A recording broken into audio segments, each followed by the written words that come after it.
Man, y'all know what it is. Your boy Chazzy Boy checking in with legendary street nigga Smoke the Hustler. Yeah, what up, Smoke BadAzz in the building.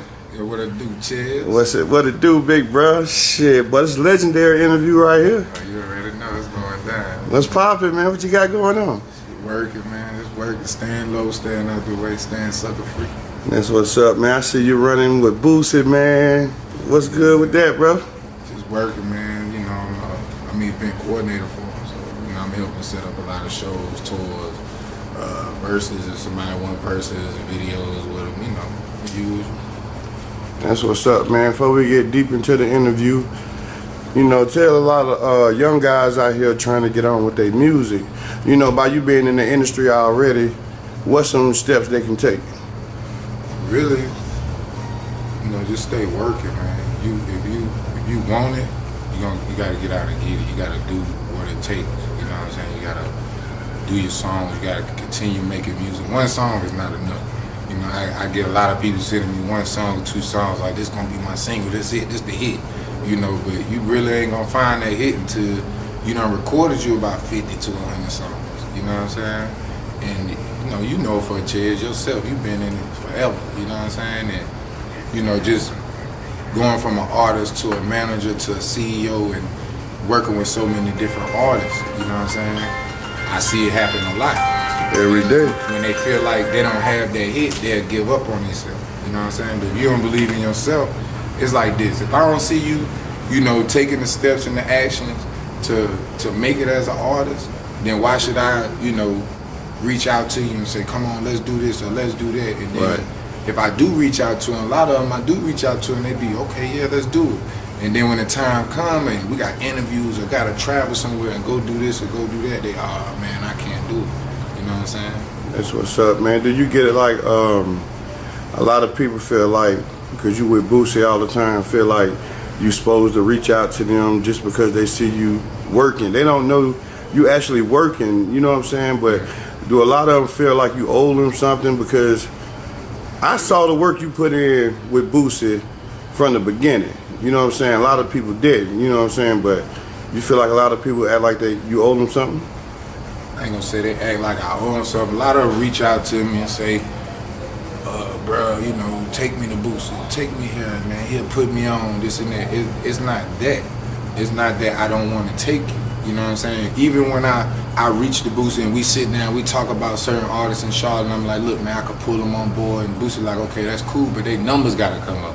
It's all about your numbers. If your numbers not up, the label's not going to look at you. It's an independent label or a big major label. They're not going to look at you. You know what I'm saying? Right. And that's just the way it is. They're looking. Everybody be like, well, I put it on Facebook. Facebook don't count to them.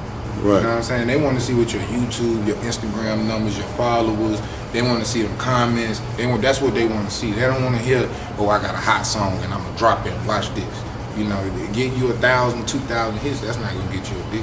Right. You know what I'm saying? Right. Like coming up at Fayetteville Homes, Greenville. Yeah. You know what I'm saying? I seen you roll with some of the best of them. I seen you spend hundreds of thousands of dollars.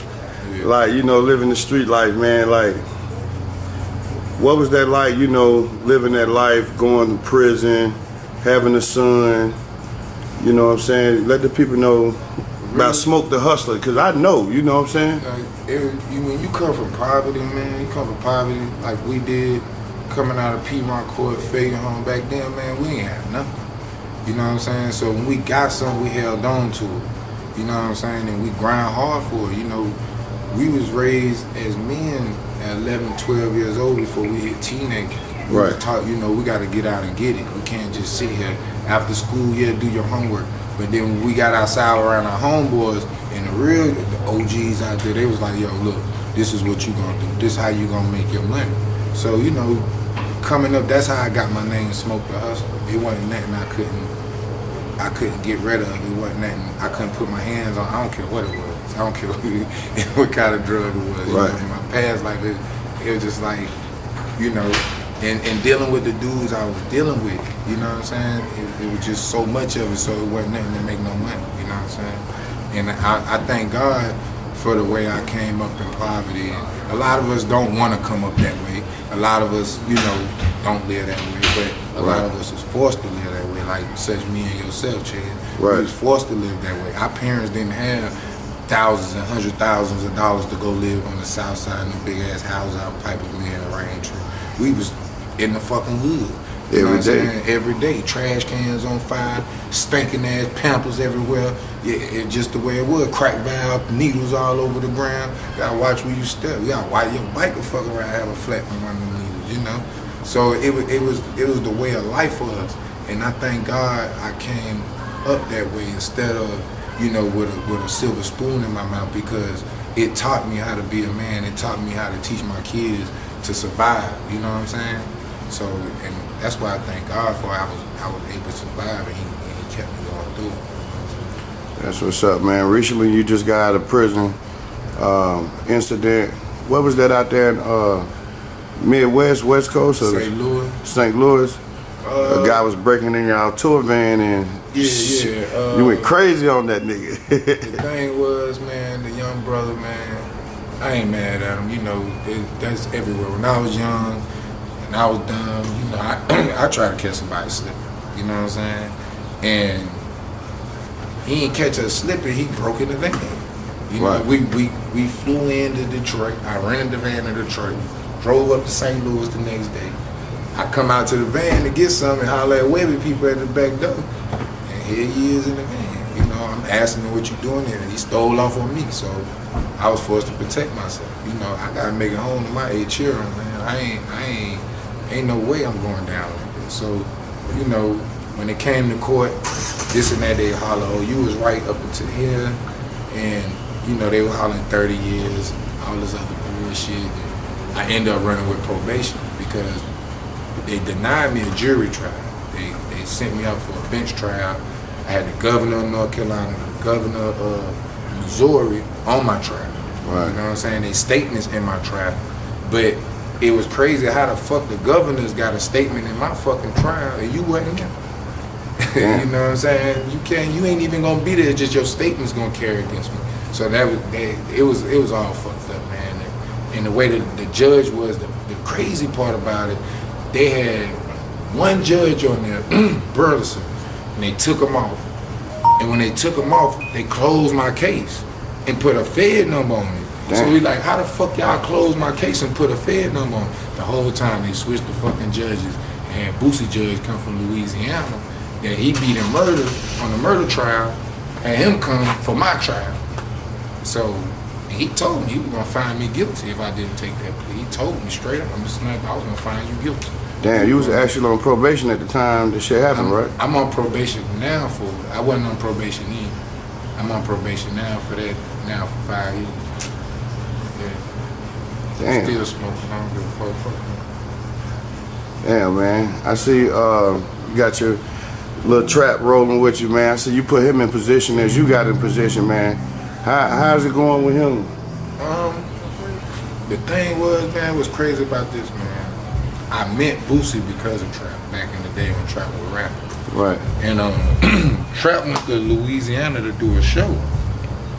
And we was looking at Boosie DVD, you know what I'm saying? So back then there was the Tom Toms out. So me and the cat VA, I think you remember VA. Shit, he used to be the engineer for Get Money Records back then. Right. And he was like, yo, let's put the address in the Tom and go pull up on Boosie. So we like, all right, cool. So we go pull up on him, book him for a couple shows, and you know, he come to Charlotte. Everybody leave the room. It's me, him, and Baldhead. And Boosie end up having a fucking what's the name attack. So I'm looking around, I don't know what to do, you know. So I'm looking around, I just see a needle. You know, my mama a nurse, you know, I grabbed the needle, I twisted one time and hit him with it in the stomach. Because I knew his condition, you know what I'm saying? Baldhead, he was out. Boosie got up, called his mama. And I think, you know, from that point then, I think that's what built our relationship with each other all these years, damn near 20 years now. I think that's what did it. Damn, that's what's up, bro. I see you had a relationship with Webby as well.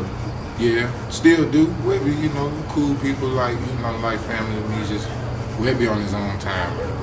You know, Webby want to do Webby. That's Webby gonna be Webby regardless. That's what's up, man.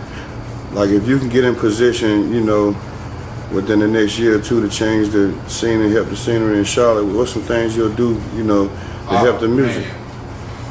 If I get in position, the whole city be on, man, because, you know, the niggas that's in position, man, they want to beef with each other and this and that, but then you got the young cats coming up under us who looking at us. Right. Who, some of them idolize us, you know what I'm saying? We don't know it, but some of them try to walk the same steps, dress like us, talk like us, get haircuts like us, dread their hair like us, everything.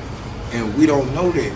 And we like, damn, these little niggas out here acting stupid, they killing each other, but the whole time they looking at us. You know what I'm saying? And we not realizing it. And, you know, just all the artists, if we was to come together, man, in Charlotte, bro, we had the best music out in the whole industry. Right. I hear these niggas. Slept on, man. I hear these niggas, man, every day, and these niggas are straight trash, bro. It's just that they got the right plug-in. You know what I'm saying? So if our city was to come together, man, and really get serious about this music shit and really do it together, then we'll be the hottest thing ever. Already. We'll make history, man. I'm trust and believe me. We'll put a city on the Billboard charts. The top 10, I know we'll have 3 spots. I know. Look how the Baby rocked it with just one artist, just him by himself, and it's plenty of artists just as hot or hotter than him in the city. Right. So you know, and it's just, and us being the vets in the game, you know, a lot of that is on us too. You know what I'm saying? We got to get out and we got to teach these young cats, and we got to show these young dudes like, look, man, this is the way you do things. It's the way you do things, and wait. You know what I'm saying? If you wanted to go this way, here you go. If you wanted to go this way, here you go. Not leave it the fuck alone. And that's just the way it is. That's what's up, man. I appreciate you taking your time to come through, man. Anytime I call you, you always come through, never changed on me. You know what I'm saying? I know you got a flight in the morning, man. I gotta get out. It's an honor you come through and do this interview in the hood tonight, man. Matter of fact, this is your side of town too, you know what I'm saying? So, you know, anybody want to shout out before we get up out of here, man? Big shout out to Chizzy Boy TV, first of all.